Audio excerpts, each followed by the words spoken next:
इसके क्या देखिए, सम्मानित मीडिया बंधु, आज भीम आर्मी जय भीम संगठन के नेतृत्व में ये निर्णय लिया गया था कि आज हम एक बड़े आंदोलन की, जो कि लगभग 2 वर्षों से आरक्षण और जमीन का आंदोलन पूरे देश में चल रहा है। और जैसे कि आप लोग जानते हैं कि वर्तमान सरकार के द्वारा आरक्षण को पूरी तरह समाप्त कर दिया गया है। लोकतंत्र के चारों स्तंभ, चाहे वो न्यायपालिका हो, न्यायपालिका में, सुप्रीम कोर्ट में, हाई कोर्ट में और विधायिका में और पत्रकारिता में कहीं भी अनुसूचित जाति, जनजाति, पिछड़े, अल्पसंख्यक के लोग कहीं भी नहीं दिखाई देते हैं। तो हमारी सरकार से सर्वप्रथम तो ये मांग है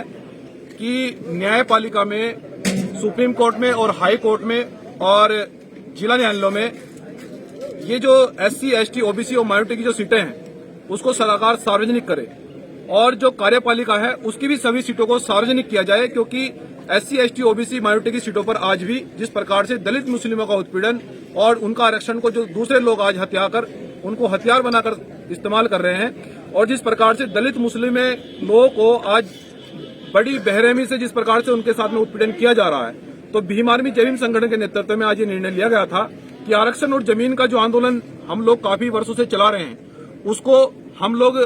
सर्वप्रथम अब पहले तो ब्लॉक स्तर पर अब कार्यक्रम रहेंगे हमारे, उसके बाद में विधानसभा क्षेत्र स्तर पर रहेंगे, उसके बाद में हम जिला स्तर पर करेंगे और उसके बाद में हम प्रदेश स्तर पर बड़े कार्यक्रम करेंगे और उसके बाद में हम देश की सरकार को घेरने का काम करेंगे। क्योंकि आरक्षण जब तक हमें पूरा नहीं मिलेगा, जो लोग आरक्षण पर सवाल उठाते हैं, मैं उनसे कहना चाहता हूं कि आज भी दलित, मुस्लिम, पिछड़े, अल्पसंख्यक वर्ग के लोग आज भी झुग्गी झोपड़े में रहने के लिए मजबूर हैं। और जिस प्रकार से चाहे मुस्लिम समाज के लोगों को जिस प्रकार से न्यायपालिका से ऊपर उठकर उनको गोले से उत्तर प्रदेश में भूना जा रहा है, ये हमारे लिए और संविधान के लिए बड़े दुर्भाग्य की बात है। इसलिए और शिक्षा के क्षेत्र में हम ये कहना चाहते हैं कि जितने भी विश्वविद्यालय और कॉलेज हैं उनमें SC, ST, OBC के विद्यार्थियों को कहीं भी स्कॉलरशिप बेस पर एडमिशन नहीं दिया जा रहा है, जबकि आर्टिकल 15 में हमारे फंडामेंटल राइट्स है। लेकिन हम सरकार से ये भी डिमांड करते हैं कि यदि स्कॉलरशिप बेस पर, जीरो बैलेंस पर जिस प्रकार से संविधान में हमें शिक्षा का अधिकार मिला है, दलितों को, पिछड़ों को, अल्पसंख्यक मुस्लिम समाज के लोगों को, अगर उनको दोबारा से एडमिशन अगर सरकार शुरू नहीं करेगी तो हम सभी कॉलेज और यूनिवर्सिटियों में भी आंदोलन के लिए बाध्य होंगे। और उसके बाद में जिस प्रकार से अभी भाजपा के सत्ताधारी लोग, जो लोग बड़े बड़े मंचों से ये कह रहे हैं कि हम संविधान को बदल देंगे, हम संविधान को बदल देंगे, अब की बार 400 पार, मुझे लगता है कि लोकतंत्र कहीं नहीं बचा है। लोकतंत्र की हत्या हो चुकी है और वो पहले से ही अपनी सरकार को जिस प्रकार से डिक्लेरेशन बता रहे हैं, तो ये लोकतंत्र की हत्या है। संविधान कहीं भी सुरक्षित नहीं है। लेकिन हम ये कहना चाहते हैं कि जो लोग संविधान पर उंगलियां उठा रहे हैं, जो संविधान को खत्म करने की बात कर रहे हैं, हमारा सरकार से ये निवेदन है कि ऐसे लोगों की भारतीय नागरिकता को खत्म करके उन पर कठोर कार्रवाई की जाए। अगर उन पर कठोर कार्रवाई नहीं की जाएगी तो देश में भीम आर्मी जय भीम संगठन बड़े आंदोलन के लिए बाध्य होगा। और ऐसी, क्योंकि भीम आर्मी जय भीम संगठन एक संवैधानिक संगठन है और संवैधानिक आंदोलन पूरे देश में चला रहा है, संविधान पर ही आधारित है। और भीम आर्मी जय भीम संगठन का प्रथम और अंतिम कर्तव्य संविधान की सुरक्षा है। इसलिए अगर संविधान को आंच आएगी तो हम लोगों ने 2 अप्रैल को बड़ा इस देश के अंदर आंदोलन किया था और सरकार को झुकना पड़ा। तो मुझे ऐसा लगता है कि 2 अप्रैल जैसे आंदोलन की देश में आंदोलन की आवश्यकता न पड़े। इसलिए संविधान की सुरक्षा के लिए भीम आर्मी जय भीम संगठन प्रतिबद्ध है। और मैं अपने भीम आर्मी जय भीम संगठन के सभी पदाधिकारियों और कार्यकर्ताओं को ये संदेश देना चाहता हूँ कि सम्मानित साथियों, देखिए, ये लड़ाई बड़ी महत्वपूर्ण है और ये लड़ाई हम लोग घर में बैठकर नहीं लड़ सकते, क्योंकि अगर दलित और मुस्लिम देश का पिछड़ा, अल्पसंख्यक, आदिवासी वर्ग अगर चुप रहा तो सरकार आपको बड़े पैमाने पर नुकसान पहुंचा देगी। ये वही सरकार है जो मुस्लिम समाज के लोगों को, दलितों को गोले से भून रही है और आज चुनाव आने पर, लोकसभा चुनाव चलते, ये आरक्षण और जमीन की बात कर रही है, ये आरक्षण देने की बात कर रही है। तो ये हमारे लिए, ये केवल लैमचूस दे रहे हैं। ये वही लोग हैं जो न्यायपालिका के में जाते हुए लोगों को गोले से भूना जा रहा है, जिनका जबरदस्ती एनकाउंटर किया जा रहा है। तो मैं ये कहना चाहता हूँ कि संविधान जिंदा है। और मुस्लिम समाज के लोगों से मैं खासकर अपने, आज हमारा जन्मदिन भी है तो संगठन के लोगों ने ये निर्णय लिया था कि हमारे महापुरुषों ने हमें ये सिखाया है कि जन्मदिन मनाने का कोई मकसद होना चाहिए। तो हमारा जीवन, मैं ये भी संदेश देना चाहता हूँ अपने बहुजन समाज के लोगों को कि हमारा जीवन का एक एक कण वो बहुजन समाज के, दलितों के, मुस्लिमों के, पिछड़े, अल्पसंख्यक वर्गों के लोगों के लिए समर्पित है। और मुस्लिम समाज के लोगों को, खासकर दलित समाज के लोगों को, पिछड़े समाज के लोगों को, आदिवासियों और अल्पसंख्यक समाज के लोगों को किसी प्रकार से घबराने की आवश्यकता नहीं है,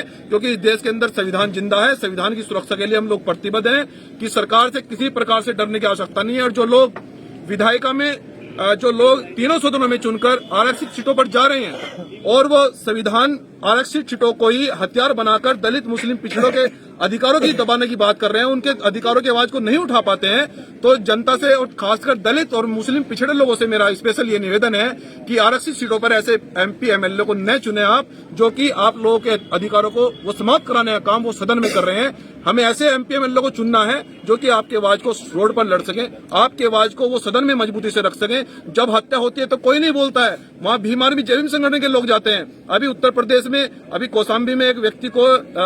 दलित कहकर ये कहा दिया गया कि तुम्हें चुनाव लड़ने का कोई अधिकार नहीं है। तो इसलिए बीजेपी सरकार में लोकतंत्र की हत्या की जा रही है, लेकिन हम इसे किसी भी सूरत में बर्दाश्त नहीं करेंगे। अंतिम सांस तक लड़ेंगे। आरक्षण जमीन की लड़ाई पूरे देश में अब बड़ी मजबूती से भीम आर्मी जय भीम संगठन के नेतृत्व में लड़ी जाएगी। अध्यक्ष जी, अभी आपने बताया कि संविधान सबके लिए, लेकिन संविधान को तो बहन जी भी कह चुके हैं कि खतरे में है। हाँ बिल्कुल, संविधान खतरे में है। देखिए, बहुजन समाज पार्टी भी एक ऐसी पार्टी है जो संविधान और कॉन्स्टिट्यूशन को मानती है, और आप लोगों ने ये भी देखा होगा कि जहां पर बहुजन समाज पार्टी कार्यक्रम लगते हैं वहां पर संविधान की प्रतियां जो है ना वो जो है ना बिकती हैं, मतलब उनको रिटेल में बेचा जाता है। इसका मतलब ये है कि वहां संविधान के चाहने वाले लोग आते हैं, इसलिए वहां पर संविधान की प्रतियों को बेचा जाता है। लेकिन जिस प्रकार से मोदी जी के और योगी जी के संरक्षण में और उनकी गोद में बैठने वाले लोग संविधान को ये कह रहे हैं कि हम बदल देंगे, तो ये आप ये मानकर चलिए कि मनुस्मृति से देश चलेगा। हमारा देश सेकुलर कंट्री है, यहाँ दलितों ने भी उतनी कुर्बानी दी है, यहाँ मुस्लिम समाज के लोगों ने भी उतनी कुर्बानी दी है, यहाँ पिछड़े अल्पसंख्यक आदिवासी लोगों ने भी उतनी कुर्बानी दी है देश की आजादी के लिए। इसलिए सबका देश है। अगर कोई मनवादी लोग ये सोच रहे हैं कि मनुस्मृति से देश चलेगा, तो बाबा साहब के अनुयायी इस देश के अंदर जिंदा है, ये हरगिज नहीं होगा। जिस तरह से आप बता रहे हैं कि एक दलित समाज का, पिछड़ा वर्ग का और अल्पसंख्यक का उत्पीड़न हो रहा है, शोषण हो रहा है, तो सामाजिक संगठन क्या कर रहे हैं? देखिए, सामाजिक संगठन हम कहना चाहते हैं कि कुछ सामाजिक संगठन तो केवल भाजपा की गोद में खेलने के लिए बने हैं, लेकिन भीम आर्मी जय भीम संगठन जिस प्रकार से पूरे देश के अंदर लड़ाई लड़ रहा है, चाहे वो जालोर में मटकी छूने का प्रकरण हो, चाहे वो हाथरस कांड हो, और चाहे वो देश के अंदर